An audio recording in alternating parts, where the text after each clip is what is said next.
Сайн байцгаана уу? Энэхүү бичлэгээрээ амтад зөөлөн сүлгүүл пүүлчиг хийсэн байгаа.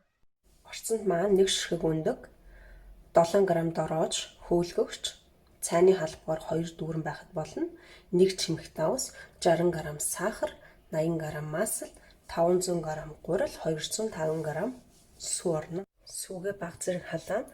Дээрээс нь маслаа хийж өгнө. Маслаа хайлах төдий л халаана. Хэд халааж болохгүй. Маслаа сүн дээрээ дорож хөөлгөгчөө хийж өгөөд хутгаж хальж өгнө. Сүү маань хит халан байж болохгүй. Тэгэх юм бол дорож маань хөөж өгөхгүй байгаа. Хэрвээ хит халаасан бол сүүгөө жоохон хөргөөд тэгээд дорожоо игээд сайн хутгаарай. Одоо үлдэгдэл бүх хуур орцуудаа нэг савнд хийгээд бүгдийг хутгаж өгнө. Халина.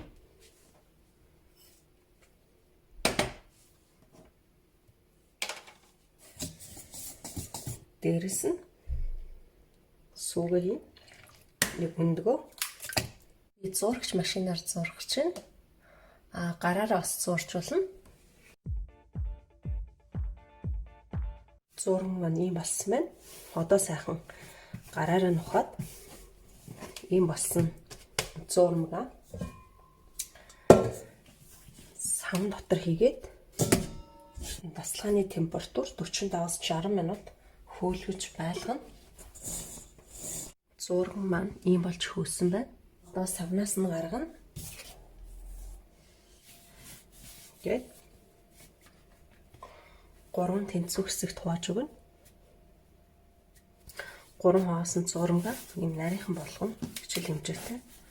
Одоо ингэж нийлүүлээд сүлжин.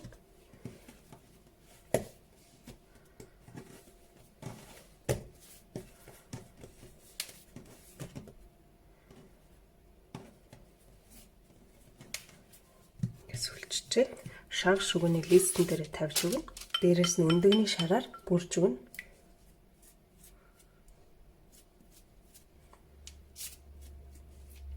Одоо урдчилж халаасан шарга шүгэнд 180 градуст 20 минут болгоод гаргана.